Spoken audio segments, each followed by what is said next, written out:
Well, first of all, I'd like to register our tremendous appreciation of all the work put in for the WFA by our Secretary, Steve Oram. And as last night, yet again, he proved himself to be an absolutely superb quartermaster. So we're very grateful to you.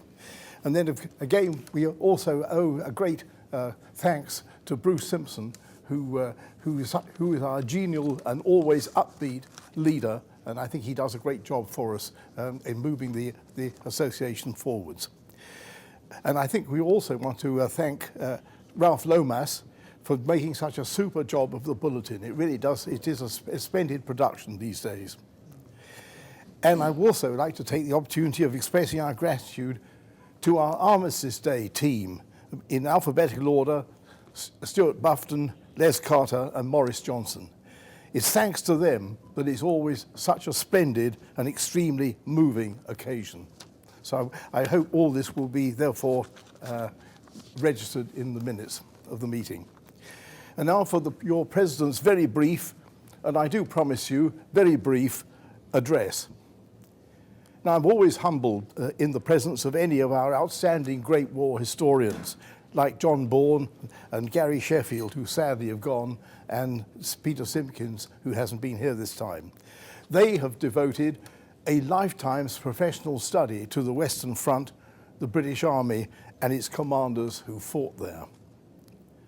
So all I can do is to raise some questions which others may be able to answer, and I'll send a copy of this to John Bourne and Gary Sheffield. We'll see if they can answer them.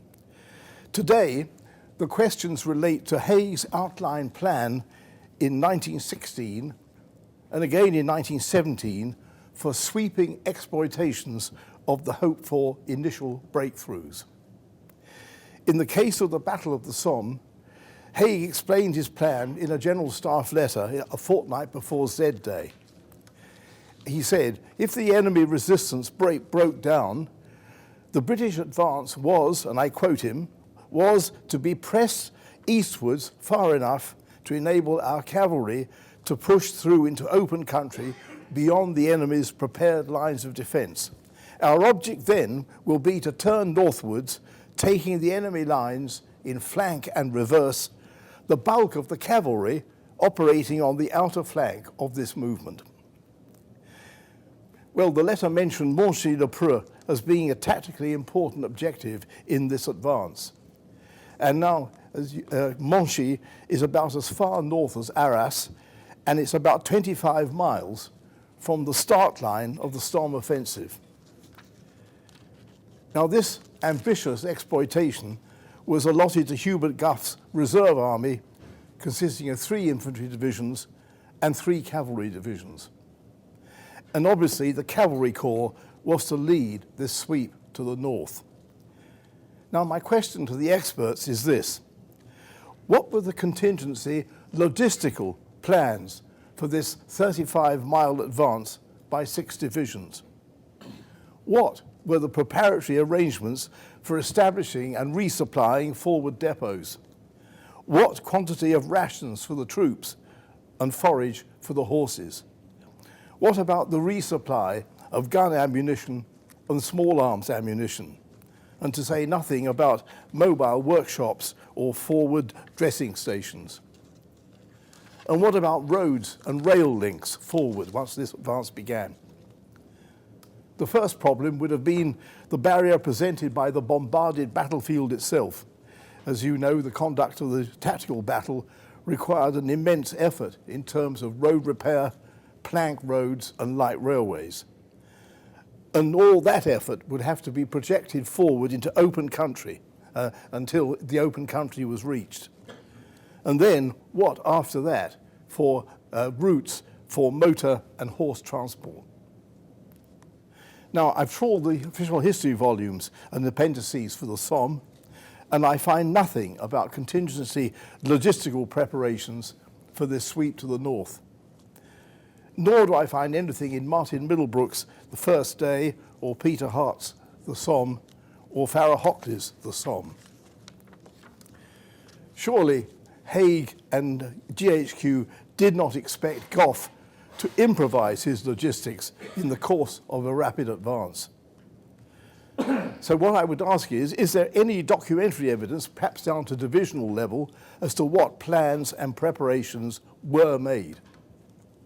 If so, what is the evidence and where is it? Now I come to Haig's equally ambitious vision for exploiting the hoped-for breakthrough at Third Ypres in 1917. Well, because Haig believed that Gough was a thruster instead of a step-by-step man like Plumer or Rawlinson, he entrusted his great offensive and pursuit to Gough and the Fifth Army. Gough, of course, was the man who'd been given the job in 1916 of carrying forward the hoped-for 25-mile sweep northwards astride Bapaume to Monchy-le-Preux. So were the distant objectives for Third Ypres a case of triumph over experience? You'll remember the sketch map that Haig handed to Pétain, which showed arrows driving northeastwards from the Ypres sector to a first objective on the Passchendaele-Staden Ridge and a second objective on the far side of the Touroute-Roulers Railway. Now that meant an advance of about 15 miles in about 8 days. But of course, this was only the first stage of the offensive as explained to the War Cabinet by Haig. The advance was then to continue for another 25 miles to the Dutch frontier, clearing the Belgian coast and its U-boat bases en route. So that meant a total advance from Ypres of some 40 miles. So I ask, what were the contingency plans and preparations for the logistic support of so long an advance? Again, I can find no reference to any such contingency plans in the official history volume for Messines and Third Ypres. But, as you will all know, there is good coverage of the logistic and engineering problems of preparing and conducting the actual Ypres battle before the hoped-for breakout. Additional gun platforms had to be specially constructed of stout timbers. Roads and tracks had to be made for convoys of motor trucks and wagons bringing up ammo from the railheads. During the battle, track tracing parties marked the routes forward from the heads of the so-called duck walks. And as for roads, they called for a hell of a lot of labor and transport to keep them repaired and usable. And of course, it didn't help that sometimes there was a shortage of road repair material. The most efficient form of battlefield transport were the tramways laid on wooden sleepers or even on trestles over swampy ground. You could lay about 100 yards of tramway per 24 hours. Now the point is that this battlefield zone, with its attendant logistic difficulties, would have to be the baseline for the long distance advance that was to come. Let's remember here that in September 1917, after nearly 2 months of static attrition battle, mostly in the mud, Haig still cherished his hope of a German collapse and a British thrust to Roulers and Staden.